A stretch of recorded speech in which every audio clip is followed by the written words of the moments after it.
काय हो, मला जरा वरचे डबे काढून द्या. अगं काल रात्रीच आलो ना आपण गावावरून. आज विश्रांती घ्यायची ना. काय तुम्ही बायका हे अख्खं घर साफसफाईला काढलंय. मग काय धुळीतच बसूया? फक्त 4 दिवस गावाला गेलेलो आपण. 4 दिवसापूर्वी संडास बाथरूम बंद करून गेलोय. आल्या आल्या धुतलीस. कोण गेलेलं हागायला त्याच्या 4 दिवसात? ते फ्रीज जाताना स्वच्छ करून गेलेलं. आता आल्याला स्वच्छतेला काढलंय. कोण रात्री जाऊन बसलेलं 4 दिवसाच्या? ते पायपूस जाताना बदलून गेलेले, आल्या आल्या धुवायला काढलेत. आता आपण नसताना काय भूत फिरली का इथं त्या पायपूसवरून?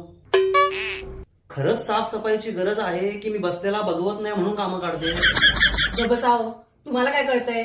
या लवकर. काय मला काय कर? हे वाक्य ज्या माणसाने शोधून काढलंय ना तो सापडायला पाहिजे एक दिवस. हे बोलतात